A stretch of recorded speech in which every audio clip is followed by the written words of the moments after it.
Alhamdulillahirrahmanirrahim. Bismillahirrahmanirrahim. Assalamualaikum warahmatullahi wabarakatuh. Jumpa lagi dengan saya. Setelah tadi kita berbincang, ngobrol dengan Bu Widi, masih di sore yang 3. Saya akan ngobrol di pendampingan perdana ini dengan Pak Tisna. Assalamualaikum Pak Tisna. Waalaikumsalam. Apa kabar Pak? Alhamdulillah baik. Alhamdulillah ya. Selama 1 bulan ini akhirnya kita ketemu lagi ya Pak. Iya. Ini juga alhamdulillah nih suara yang 3 ini punya 2 potensi luar biasa nih. Ada Bu Widi dan Pak Tisna ya. Ikut CGP ini lolos alhamdulillah ya. Iya. Saya akan melakukan pendampingan perdana ini dengan Bapak. Tujuannya ini ingin ngobrol aja Pak ya, terkait selama 1 bulan ini apa yang sudah dilakukan, juga bagaimana daya dukung sekolah terhadap ininya. Ngobrol aja Pak ya, nyantai. Siap Pak. Biar ini ya pembelajaran daring kita ya, karena kan tidak semuanya kita sebagai guru seperti ini Bu ya Pak.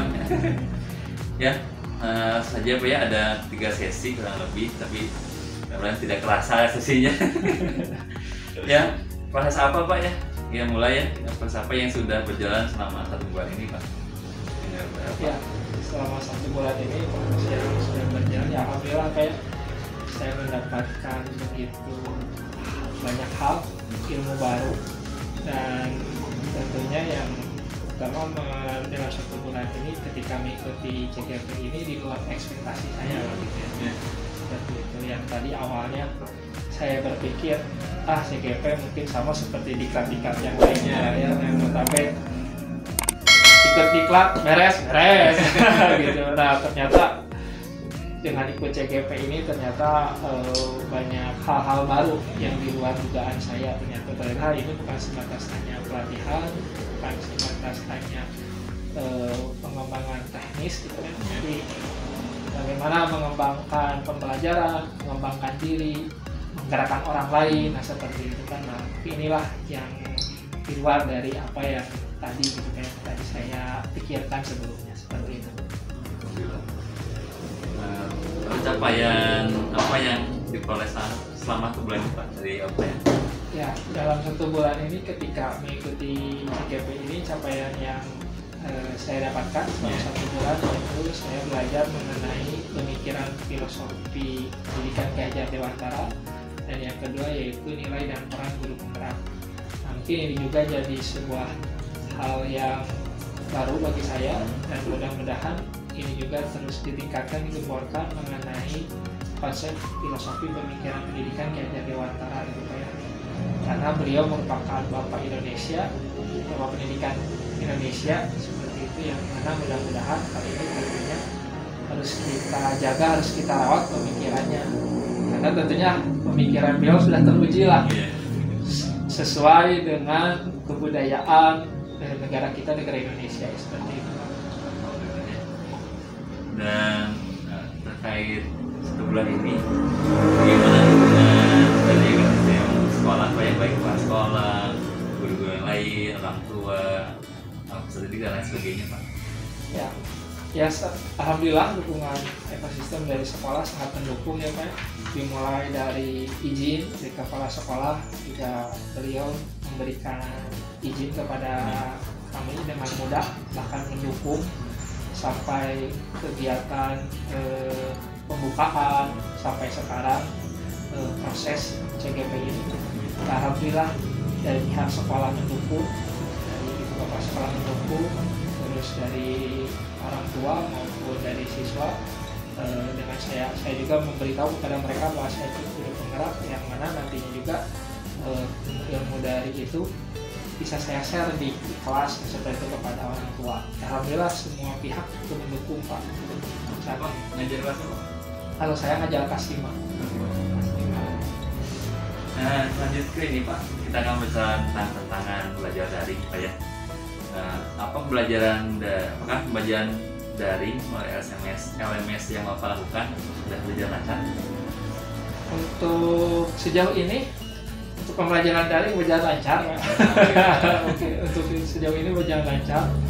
Alhamdulillah selama 1 bulan ini tugas-tugas sudah saya kerjakan seperti itu, dan alhamdulillah dengan bimbingan dari pengajar praktik ataupun fasilitator begitu sangat perhatian mendukung untuk terlaksananya tugas dari LMS tersebut. Seperti itu Pak. Ya, mungkin seperti itu Pak untuk. Ada hambatan? Nah kalau untuk hambatannya dalam pengerjaan LMS ini yang pertama yaitu sinyal ya. Kadang sinyal, nggak tahu kemana tuh sinyal. Selanjutnya sinyal bagus, kuotanya habis. Nah, itu jadi masalah.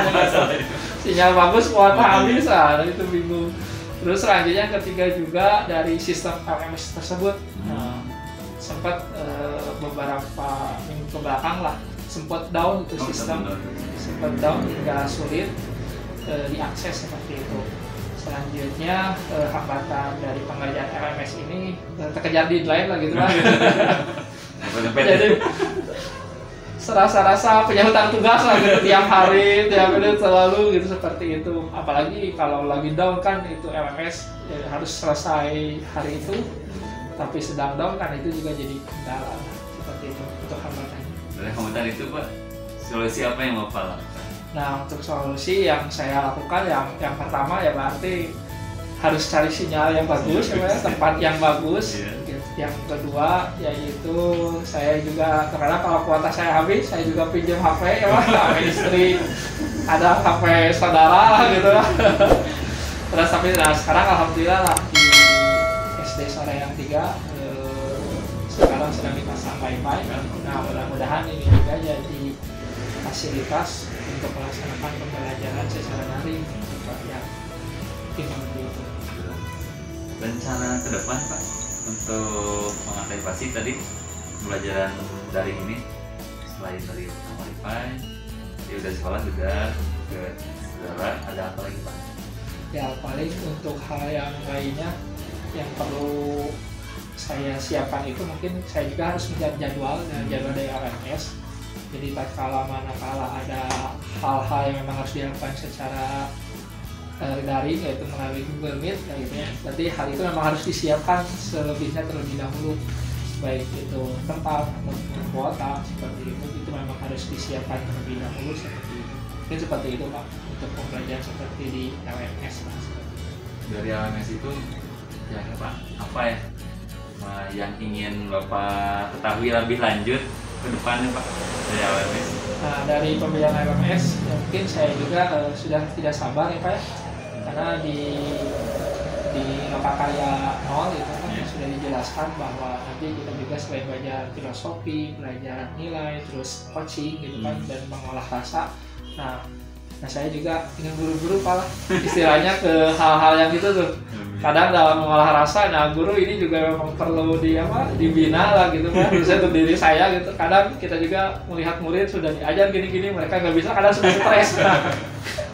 Nah gitu ya, mudah-mudahan lah dengan LMS ini bertahap demi bertahap lah, sedikit demi sedikit.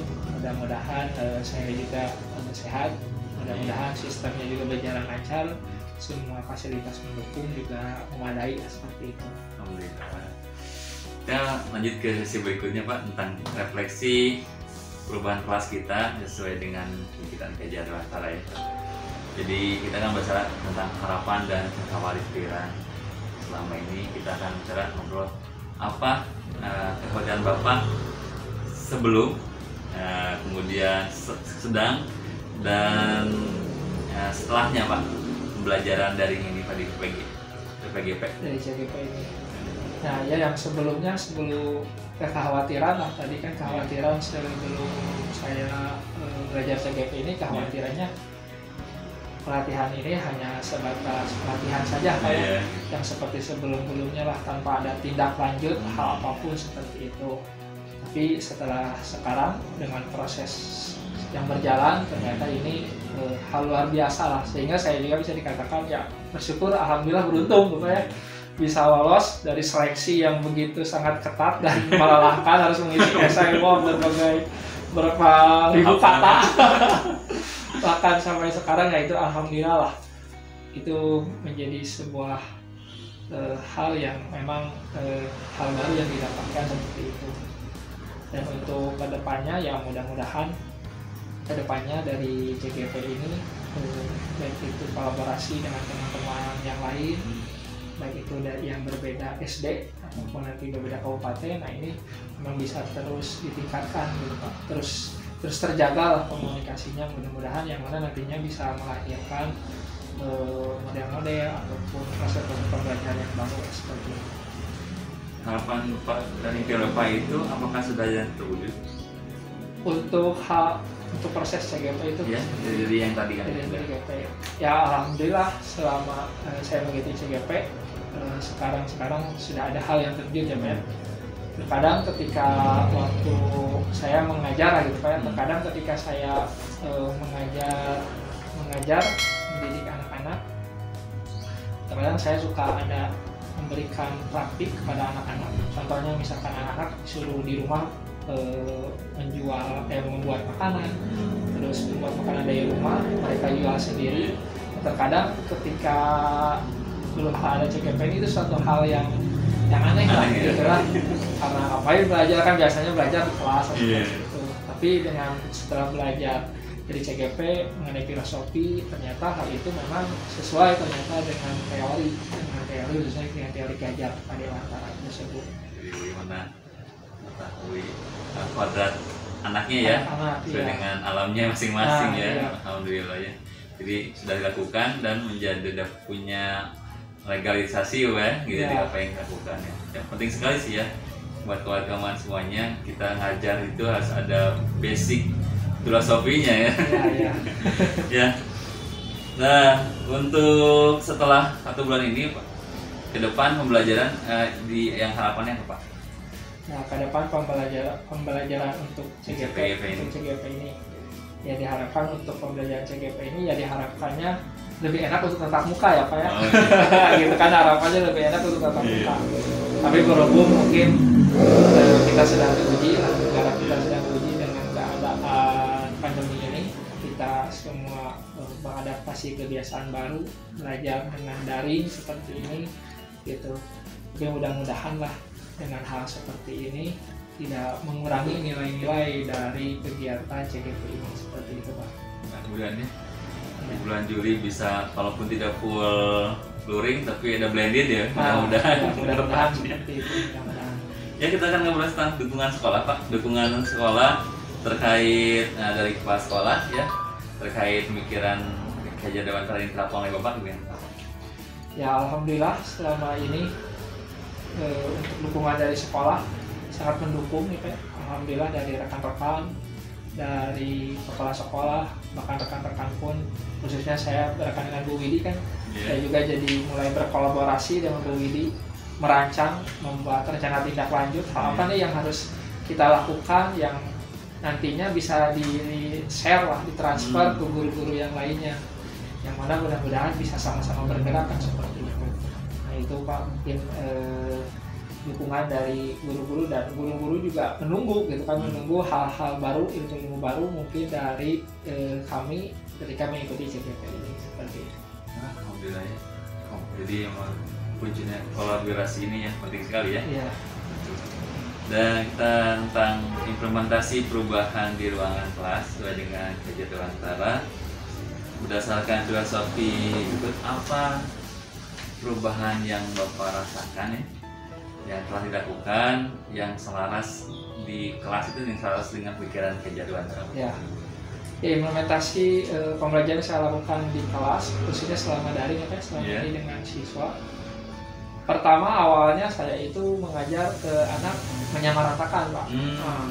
Saya memberikan tugas sama, ya, hasilnya harus sama. Kalau saya, contohnya saya harus buat video tentang membantu orang tua, misalkan seperti itu. Ternyata hasilnya kurang memuaskan lah, seperti itu. Dengan mengikuti CGP ini, ya, terkadang saya sekarang membuat tugas itu jadi lebih macam-macam gitu kan hasil bentuknya. Ada yang buat video, ada yang buat foto, bentuk foto atau gambar, ataupun yang membuat tulisan lah, atau seperti diary seperti itu. Dan ternyata ketika dibuat seperti ini, dari anak-anak juga beragam hasilnya, dan mereka dalam mengerjakan tugas lebih meningkat dibandingkan yang sebelumnya seperti itu. Nah mungkin ini juga salah satu dari pemikiran filosofi Kajar Dewantara bahwa kita harus mendidik anak sesuai kodratnya, memandang holistik, menyeluruh. Setiap anak ini berbeda-beda kemampuan dan gaya belajarnya, yang mana tentunya harus kita tampung dan harus kita arahkan sesuai dengan kemampuannya seperti itu. Ya seperti itu Pak untuk proses pembelajaran. Nah, lalu apa saja pembelajaran yang Bapak lakukan sehingga perubahan itu terlaksana? Ya. Ini lebih spesifik ya Pak? Apa? Pembelajarannya yang saya lakukan yang lebih spesifik itu saya lakukan yaitu ketika anak-anak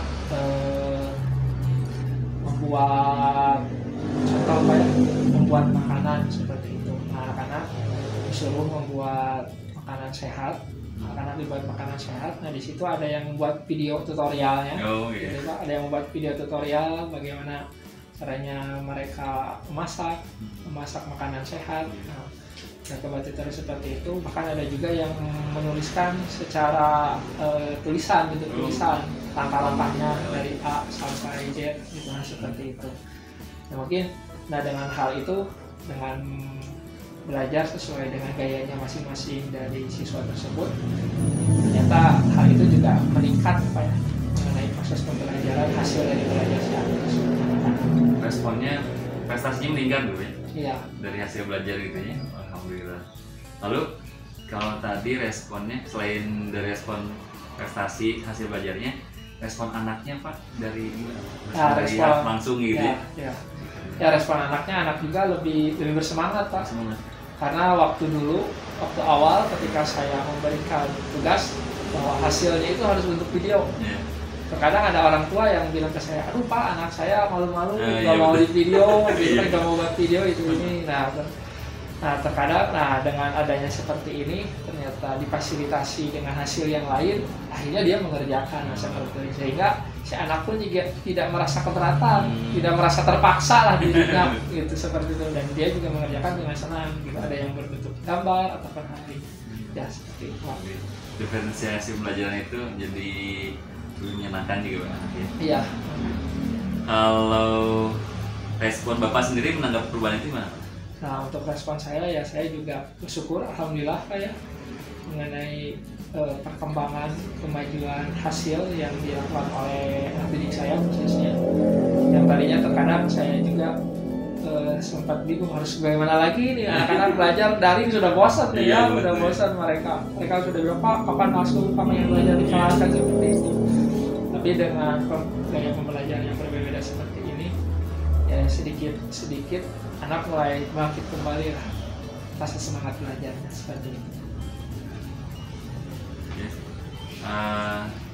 Hal apa yang sudah baik dari perubahan itu kira-kira yang mau dikembangkan lagi? Ya, yang ingin dikembangkan lagi dari hal baik tersebut ya, sekarang saya ingin lebih membuat video-video pembelajaran Pak, khususnya untuk kelas saya seperti itu, minimal untuk kelas 5. Saya juga sedang membuat video-video hal-hal yang baru, baik itu merupakan nantinya bisa bentuk video ataupun buku elektronik seperti itu. Dan nanti mudah-mudahan hal ini bisa membantu anak-anak ketika proses pembelajaran secara daring seperti itu. Jadi pasti ada hal-hal yang masih mengganjal di hati Bapak untuk kedepannya yang perlu diperbaiki. Kira-kira apa ya Pak dari pembelajaran? Nah, yang perlu diperbaiki kalau dari pembelajaran yang mungkin dari yang pertama dari segi metode pembelajaran yang tentunya harus tetap saya perbaiki, jangan sampai hanya memanfaatkan WA group seperti itu.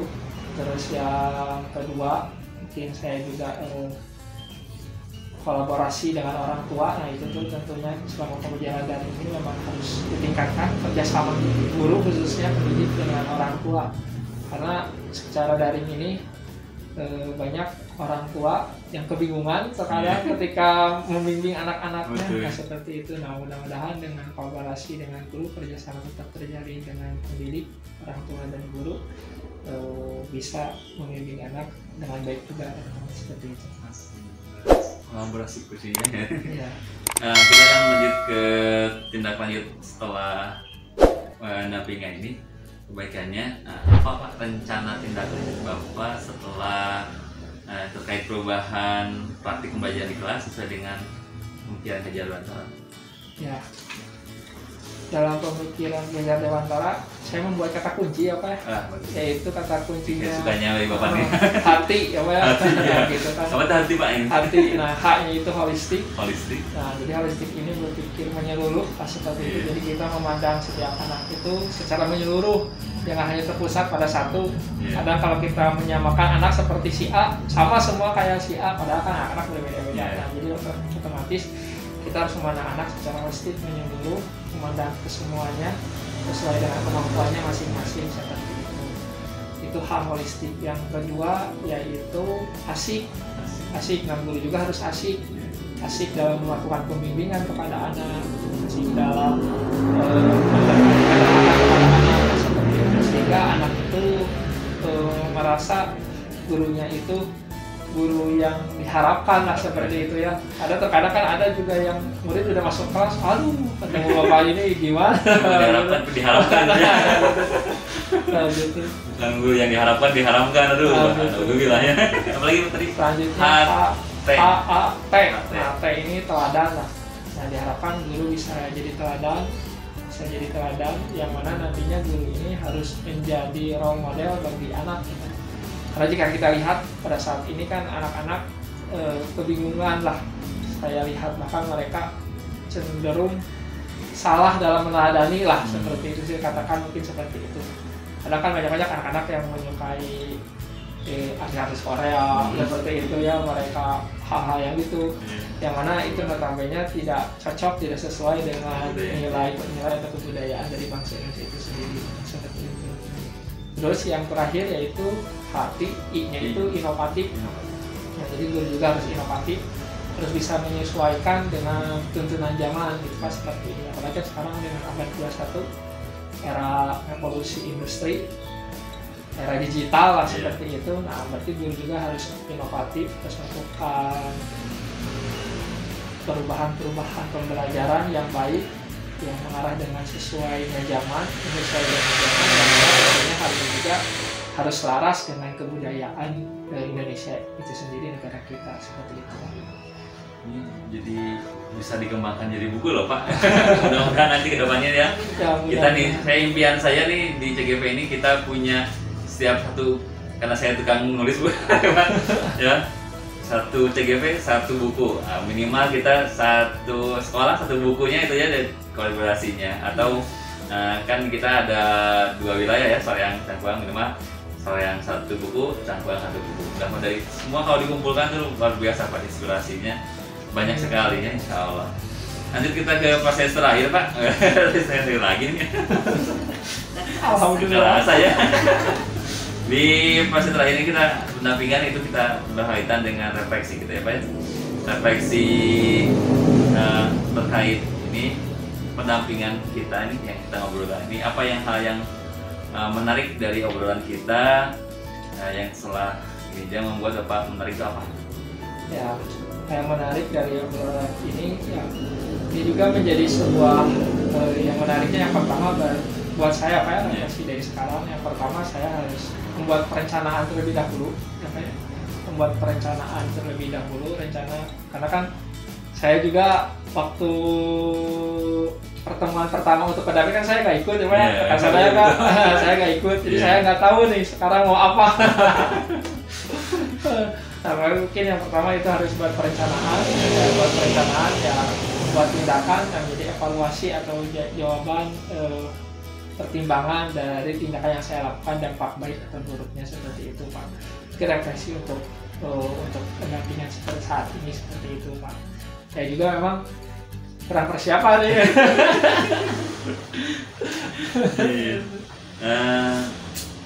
Ya Pak, yang sudah baik dari yang kita obrolkannya perbaiki, dan kedepannya kita refleksinya dari Bapak juga dari saya, kira-kira apa yang baiknya, terus apa yang kurangnya harus diperbaiki. Gimana? Ya, Dari yang baiknya Pak ya, dari yang baiknya ya alhamdulillah saya didampingi oleh Pak ya. Karena ketika saya lihat dari awal proses persiapan ya Pak, ini sungguh luar biasa gitu ya. Terkadang saya lihat dengan mulai ada bapak persiapan untuk perekaman ini ya luar biasa lah kalau nanti ada kalau teman-teman yang lain lihat gitu ya, Pak Rian ini sungguh luar biasa dalam menyiapkan alat-alat yang notabene saya juga belum memiliki ya, gitu.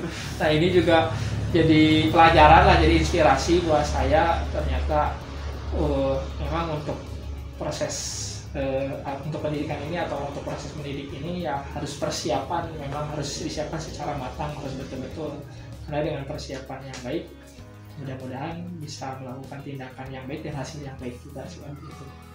Ada masukan buat saya? Ya masukan untuk Rian ya mungkin untuk terus ditingkatkan Pak ya. Saya rasa sudah baik ini Rian sudah luar biasa. Ya tentunya mudah-mudahan Rian sehat. Dan mudah-mudahan Rian bisa terus menginspirasi, terus memberikan ilmunya, membimbing kepada kami rekan-rekan CGP semuanya yang ada didampingi oleh Rian. Seperti itu Pak. Alhamdulillah, amin.